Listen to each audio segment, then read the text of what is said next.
Welcome to महापुरुष of the world. महापुरुषों की आज इस कड़ी में मैं बात करने वाला हूँ फादर ऑफ संस्कृत या संस्कृत के जनक कहे जाने वाले महर्षि पाणिनि की। तो आइए इनके जीवन की कहानी के बारे में सुनते हैं।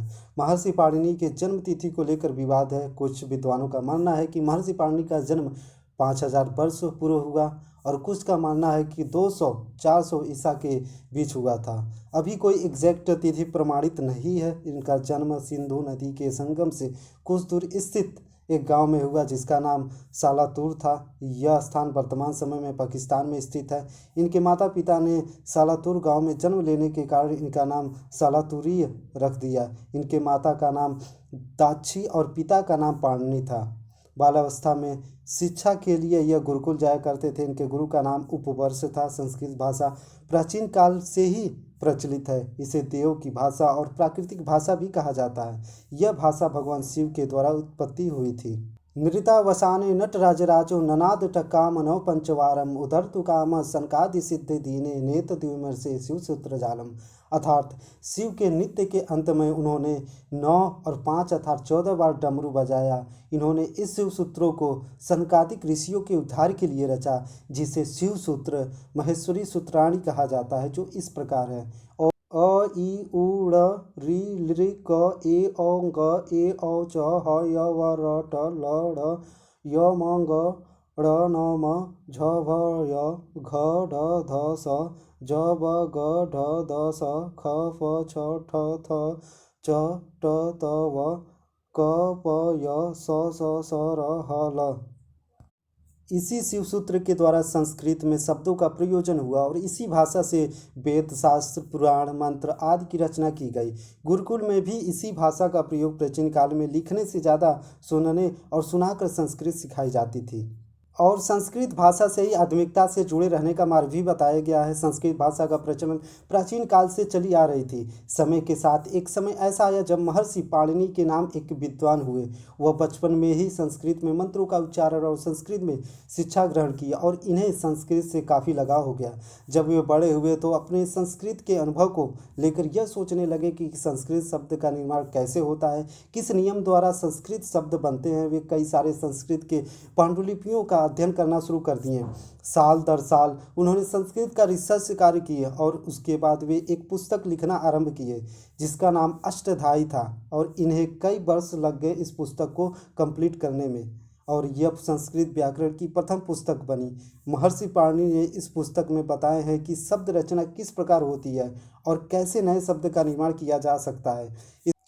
इस पुस्तक में 8 अध्याय हैं। प्रत्येक अध्याय में 4 पाद हैं। इस पुस्तक में 4000 से ज़्यादा संस्कृत के सूत्र महर्षि पाणिनि ने लिखे हैं। यह पुस्तक ग्रंथ अष्टधाई एकमात्र व्याकरण ग्रंथ नहीं है, परंतु इस ग्रंथ में उस समय के तत्कालिक भारतीय समाज के बारे में भी बताया गया है। इस पुस्तक ग्रंथ में भारतीय समाज का भूगोल, सामाजिक, आर्थिक, शिक्षा और राजनीतिक जीवन, दार्शनिक चिंतन, खान पान, रहन सहन आदि यह सब अष्टधाई ग्रंथ में वर्णन किया गया है।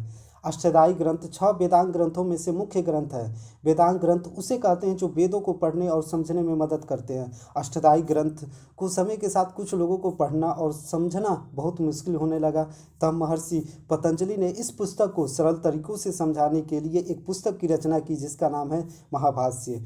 इस ग्रंथ में अष्टधाई के सभी सूत्रों को सरलता से समझ सकते हैं। आज यह ग्रंथ अष्टधाई आज भारत की सबसे बड़ी विरासत है। यह ग्रंथ सिर्फ भारत में ही नहीं पूरे विश्व में प्रचलित है। संस्कृत कोई भी सीखता है तो अष्टधाई से ही सीखता है और यह कहा जा सकता है संस्कृत भाषा ही सभी भाषाओं का आधार है। 5000 पहले जो संस्कृत के व्याकरण और शब्दकोश आज भी एक समान है, परंतु वर्तमान समय की भाषा के व्याकरण और शब्दकोश समय के साथ कुछ चेंजेज होते रहते हैं। आज भी संस्कृत भाषा अमर है। आज भी विश्व के बहुत से वैज्ञानिक महर्षि पाणिनि द्वारा रचित अष्टधाई पर शोध कार्य करते हैं। 19वीं सदी में यूरोप के एक भाषा वैज्ञानिक फ्रेंच बोप ने जब महर्षि पाणिनि के अष्टधाई को समझा तो बहुत प्रभावित हुआ और इन्होंने यह कहा इस ग्रंथ से आधुनिक भाषा प्रणाली को और मजबूत किया जा सकता है, अर्थात संस्कृत भाषा सभी भाषाओं का आधार है। फ्रेंच बोप के इस कार्य से बहुत से विदेशी भाषा वैज्ञानिक प्रभावित हुए। अप्रैल सन 1993 ईस्वी में MLBD समाचार पत्र, जो एक मासिक पत्रिका है, इसमें एक शीर्षक छापा गया, भविष्य हार्डवेयर के लिए संस्कृत सॉफ्टवेयर। यह शीर्षक था और इसमें यह बताया गया था कि प्राकृतिक भाषा केवल संस्कृत है बाकी सभी भाषा मानव रचित है। आज भी दुनिया भर में कंप्यूटर वैज्ञानिक मानते हैं कि आधुनिक समय में संस्कृत व्याकरण कंप्यूटर की सभी भाषाओं को हल करने में सक्षम है। 18वीं शताब्दी में प्रसिद्ध जर्मन वैज्ञानिक मैक्स मुलर ने अपने साइंस ऑफ थॉट में कहा कि मैं निर्भीकता पूर्वक कह सकता हूँ कि अंग्रेजी या लैटिन या ग्रीक में ऐसी संकल्पनाएं नहीं है जिन्हें संस्कृत धातुओं से व्युत्पन्न शब्दों से अभिव्यक्त न किया जा सके। इसके विपरीत मेरा विश्वास है कि 2.5 लाख शब्द सम्मिलित माने जाने वाले अंग्रेजी शब्दकोश की संपूर्ण संपदा के स्पष्टीकरण हेतु वांछित धातुओं की संख्या उचित सीमाओं में न्यूनीकृत पाणिनीय धातुओं से भी कम है। अंग्रेजी में ऐसा कोई वाक्य नहीं जिसके प्रत्येक शब्द का 800 धातुओं से एवं प्रत्येक विचार का पाणिनि द्वारा प्रदत्त सामग्री के सावधानीपूर्वक विश्लेषण के बाद अवशिष्ट 121 मौलिक संकल्पनाओं से संबंध निकाला न जा सके।